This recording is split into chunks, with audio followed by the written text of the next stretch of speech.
This game, multiple defenders there to get him. It has been a rough afternoon for him trying to get rid of the football. See, that's now 5 sacks. How'd you like to be the offensive coordinator, the offensive line coach trying to come up with an answer for this pass rush? What blocking assignments do you change? Can guys play a little bit better? And we're seeing the end result on the scoreboard. Long day in the pocket for their quarterback. How to approach this. 3rd down and 16 yards to go. To pass, Flacco. Well, had his hands on it, couldn't bring it in. Pretty symptomatic of how this game's been going. He did a fine job there of not hitting it before the ball arrived, and I've got to tell you, you can often mistime that play because of the angles of approach. When you're going to get him, sometimes you panic as well and think, I've got to be there right now. Instead, in this case, timed it perfectly and knocked it free. This short pass into the hands of Njoku, and he'll take this across the 25 before going out of bounds. Boy, a real head-scratcher there, and the Ravens get the football back and in great shape.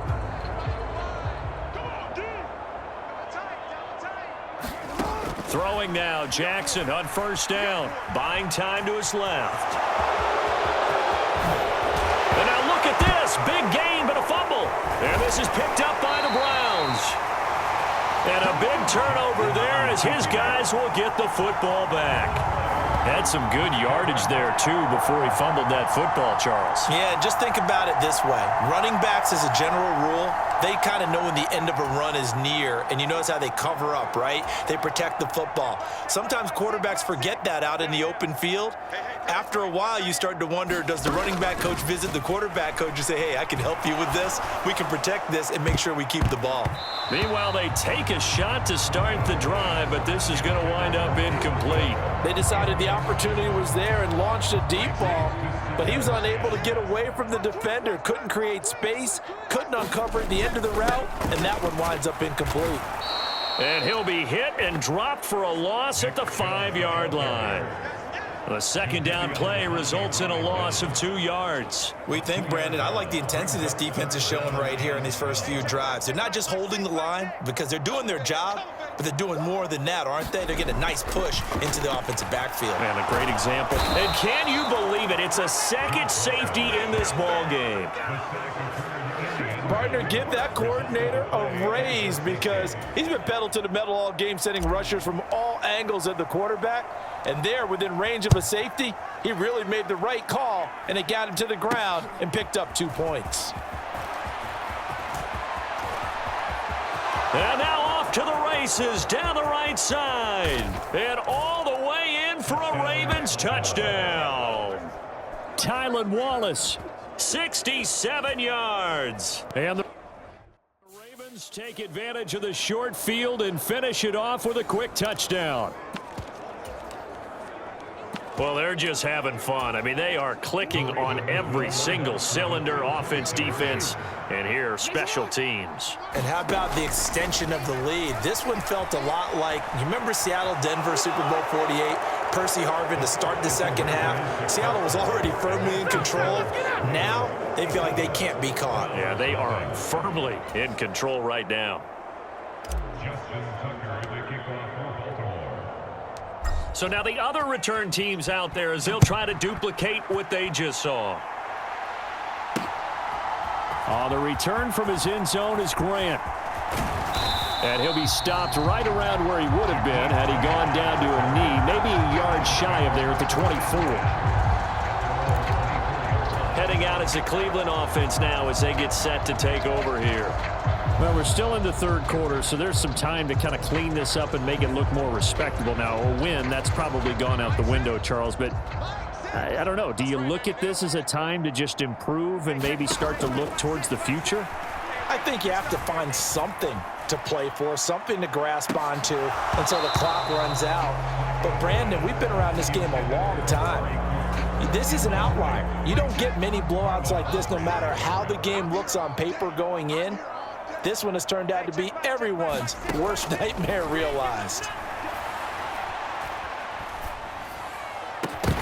And that is incomplete. A lot of force bearing down on him there. He could not hang on. It's 3rd down. I'm getting the sense that this offense is getting frustrated. Here we are into the third quarter, and they've had plenty of opportunities to get in sync. Thus far, that hasn't happened. They're looking for answers both on the sidelines and in the huddle looking at each other.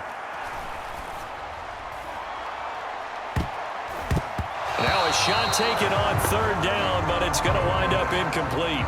Well, they had that one snipped out defensively. That's a tough one to connect on when you got multiple defenders in the area, and it winds up incomplete.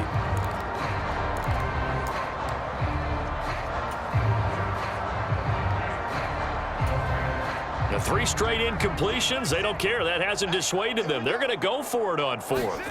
They're going to try it. Here's Flacco. And it's incomplete. They cannot convert, and they turn it over. A surprising move to go for it predictably, at least somewhat predictably. It doesn't pay off, and that will force a turnover on downs. Play action. Now Jackson. Flushed out right. And a big loss here as he's taken down. Myles Garrett picks up his 2nd sack of the afternoon. Now this one from about 2 counties over after the sack. They come up on a 2nd and very long. Throwing is Jackson. Dancing to his left. The quick feet by Jackson. And he'll go down at the 28. Pretty nice gain on the scramble. Gets him 12 yards. The chance of wasting this great starting field position, a real threat. This is 3rd and long. Now it's Jackson. And they're going to get this down inside the 15. A pretty good mark there. They needed 14. They got 14 on 3rd down. Well, I certainly don't want to pile on, but this defense has just not been up to the challenge in this game, and this continues as we see here. Coverage, not been very good. Soft in spots. There's an easy throw and catch for another 1st down. Throw right side here, taken in by Bateman. That's good. The completion there for 7 yards, and it's 2nd down.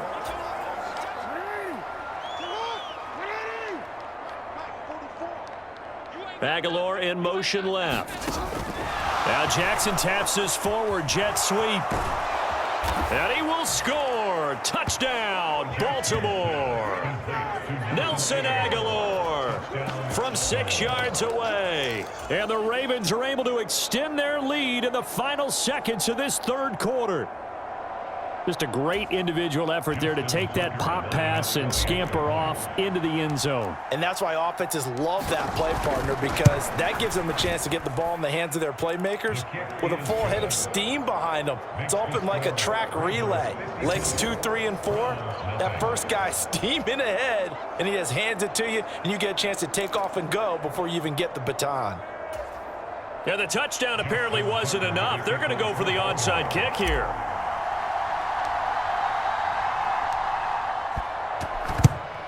And the Browns are able to cover this one up. And that's why you have your hands team out there on the field. Those are the best guys ready to make that play. And let's face it, it was executed well. It wasn't a bad kick. It wasn't anything like that. Just that the normal outcome actually came to play. Analytics will tell you it's a very low possibility of getting the ball for the team kicking it in an onside kick situation. You're all about the numbers, aren't you? All about the numbers, baby. It's a new game now. They don't lie. 1st and 10, and Flacco looking to throw. Eluding the pressure right. He's going to take a shot right away for the end zone. And this is caught inside the 5.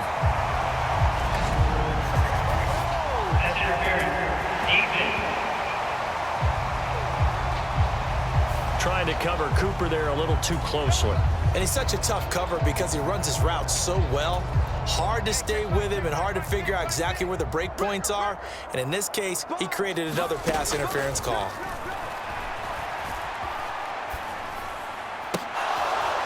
And that one not to be. It's incomplete. So they couldn't hook up as time has now run out on this 3rd quarter of play. Another shot from the 1 on 2nd and goal. Flacco. To the goal line, but it's incomplete. And that's another play that's painted the picture of this game overall. It's been a blowout. It's been continually fueled by big turnovers and stops for one side and an inability to advance the ball from the other.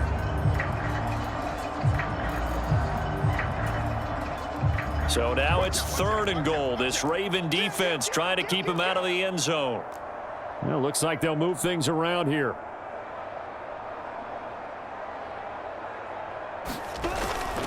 Chubb. Well, they hit him in the backfield, and he will not escape.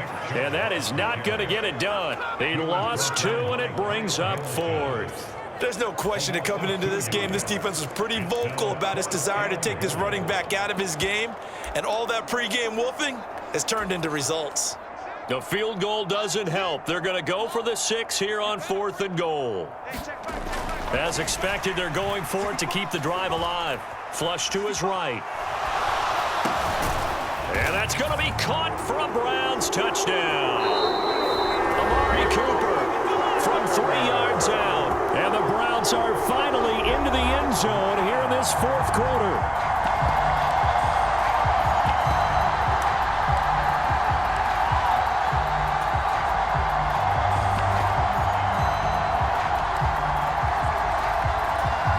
Dustin Hopkins on now to add the extra point.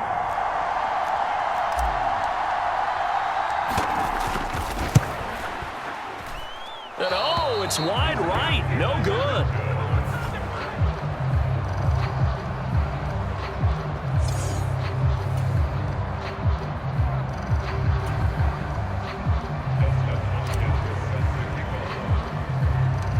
Now he's back out there to boom this one away, maybe with some frustration after the PAT miss. And they're going to start this drive in pretty good shape as they get it up past the 30. Now the Baltimore offense heading back out onto the field. We paid this offense plenty of compliments already, but, I mean, they are deserving as they start another series. To be leading by this much with so much time left to play in the 4th, Charles, it's really been impressive to watch. It has been, and you have to think to yourself, the preparation that went into this, but the absolute focus that they kept throughout in order to have this kind of a result. This is Super Bowl-esque, and they've got to feel awfully good about what they put out there today. Steps away. And he can't find a receiver, and he's brought down. Myles Garrett getting him once again his 3rd sack of the afternoon. Now after that sack, it's 3rd and long for Jackson and the Ravens. Now back to throw. Escaping the pressure right. And he's going to go down again. Sione Takitaki providing a little deja vu, back-to-back sacks, and now they're staring at a 4th and long. And it has been a good game for them. They haven't been pressured very much today, but on back-to-back sacks, maybe the defense is starting to figure something out. This offense converted once on 4th down earlier. Now they're out there again to try once more. Jackson now. That ball caught. It's Mark Andrews, the tight end. And he's not able to get away. He is stopped well short of a 1st down. The Ravens go for it, but come up empty. And it'll be a turnover on downs. Oh, the lonely punter inside their own 20 figured for sure they were punting this away. They did not, and the move does not pay off. You think someone put up the stop signal when he started to trot over the sideline? Nope, no, son. We're going to go for it here. Usually when you see a team do these types of things, it's because they're so dominant that they don't believe that they can get beat. This is much more of what you see in a high school game, maybe some of those mismatched college games. But in the NFL, any given Sunday is a phrase they take seriously. And guess what? That one's probably going to backfire. Out to his left. Oh, a dangerous pass there, and it's intercepted. Kyle Hamilton picks it. Another great play.